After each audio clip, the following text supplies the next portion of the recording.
Golly, I think you spared the eight-legged Frank Lloyd Wright.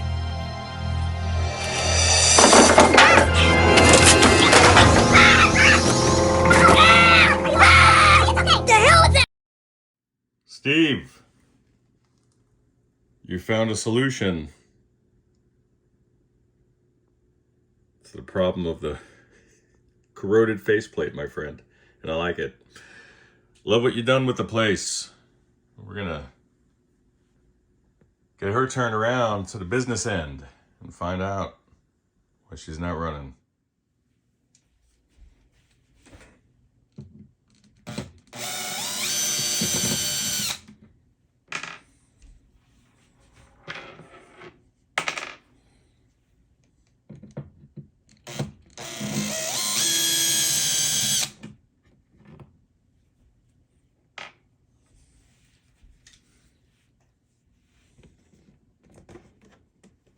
Oh.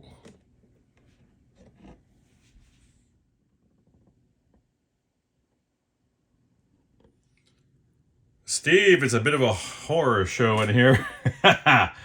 Something was in there, and it may still be in there. You can kind of see that this was probably stored outside. There's some key indicators. I will not get into that at the moment, but you can probably see the little spider webs. But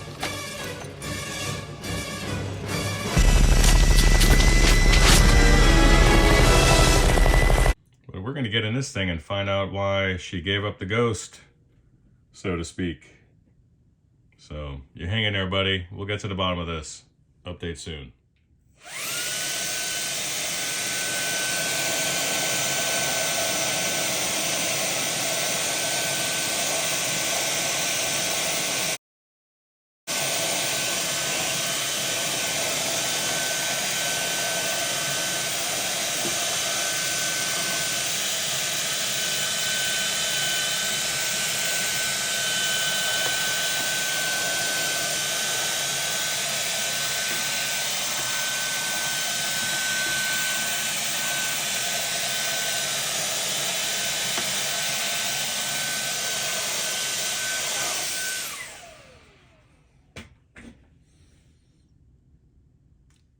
Get her powered on. Oh, look at that. Is it because? Bit of a dull pilot lamp. We'll see what's up. Is it a heater issue or is it just the bulb? Probably can't tell. Hold on. Still can't tell. But it's a very dimly lit bulb there, and there we go. She came to life. She came to life. So let's give her a little test.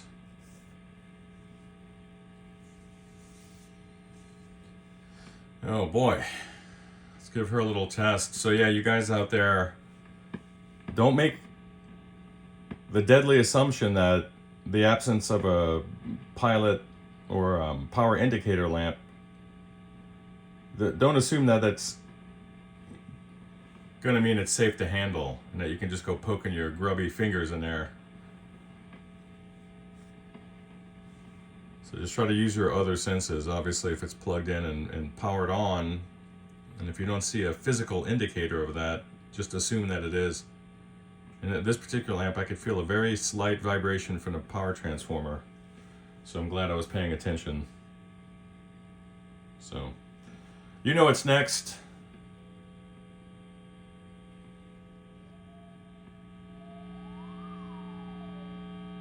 So I'm getting a very low output. No doubt, a lot of corrosion, probably some environmental fallout.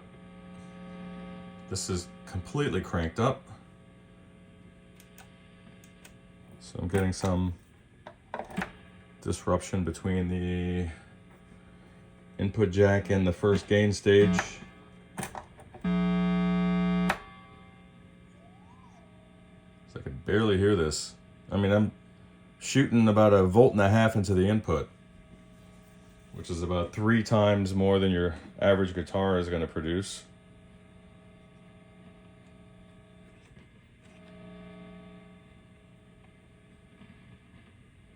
Let's check the other input. Same thing. But it could be past this point. Maybe I'll have to use the signal tracer, but let's just assume we're dealing with some tube issues and some grubby pots. I mean, for certain, we have some. Yeah, this could be in a preamp on the input side, because your tone controls are greatly affecting the background noise. See that? It's on the input side.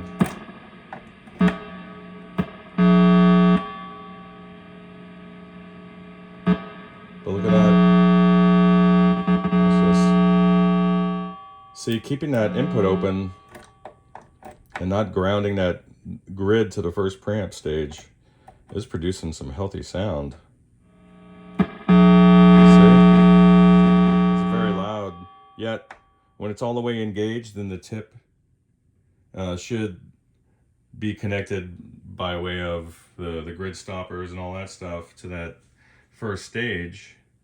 On rather the tip of this cord coming out of the signal generator, there's nothing. So there's the break. Let me jump the amplitude up.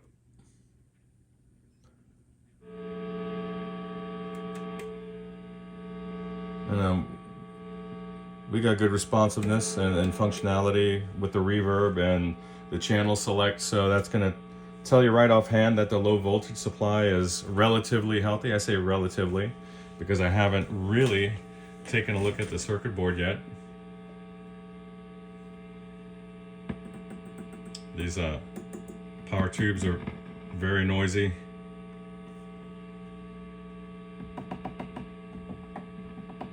Yeah. So we'll go ahead and check the health of these tubes, but let me do a quick general service. I'll get these jacks and pots cleaned out and tube sockets and all that good stuff, and I'll report back. Bye.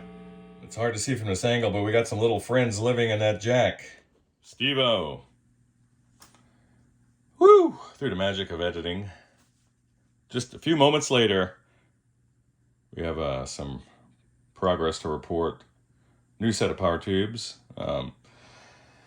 Biased to 65% max plate dissipation, new 12AX7 and V1.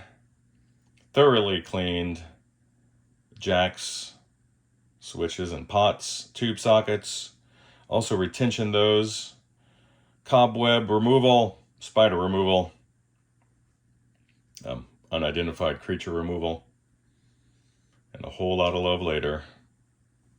And we're ready for a little demo.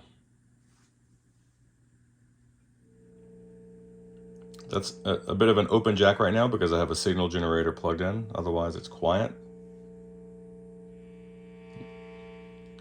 No more noise on these pots. Put everything to noon. About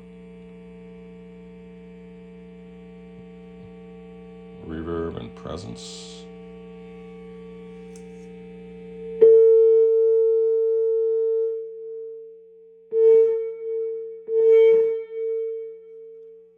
And that little crunchy, crackly noise is just the potentiometer from my signal generator here.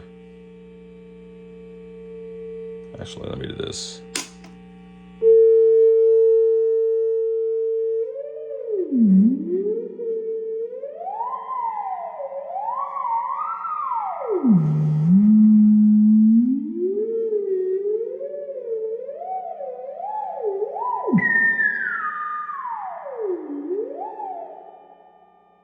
Awesome.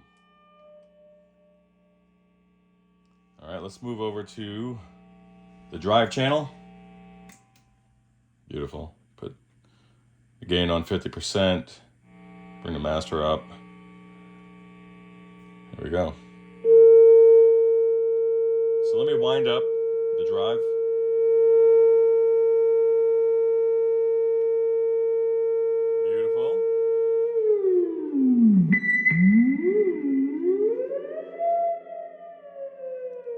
master, engage more drive.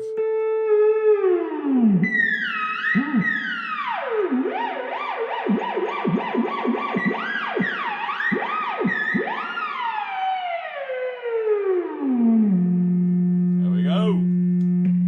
Beautiful.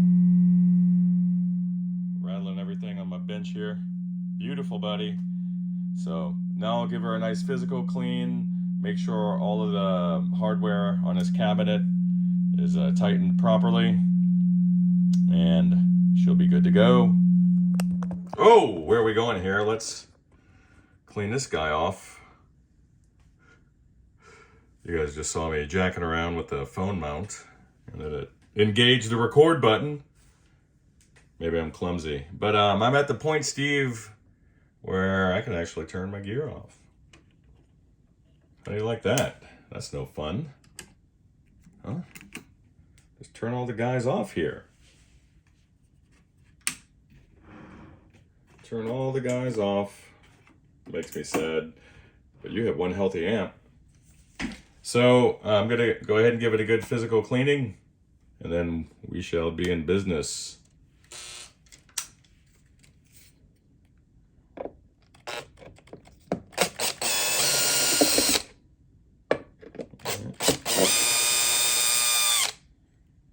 And for you other guys who are about to do this move, do not apply any downward pressure or that little bit of hardware in the back end that has the cleats in it will come out of the wood, and you will be removing this chassis to reinstall it. You're going to hate your life. Turn off. Come on. Come on.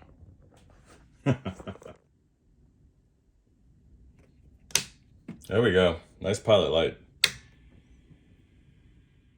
Steve, your amp is cranked.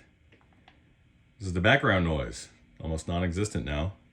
Single coil strat. Here we go. Rolling up the volume. There's that single coil noise. A few little pickup position changes.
More drive. It's gonna be noisy. There's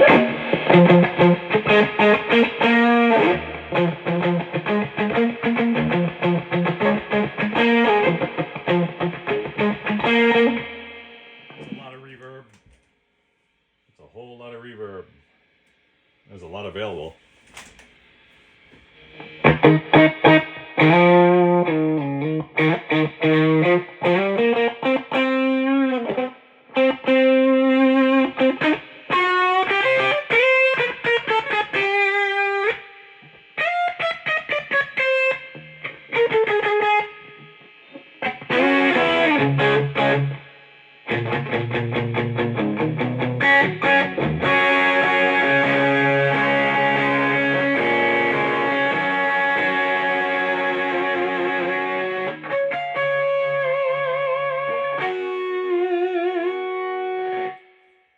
Just a quick sound sample for his stiff old fingers.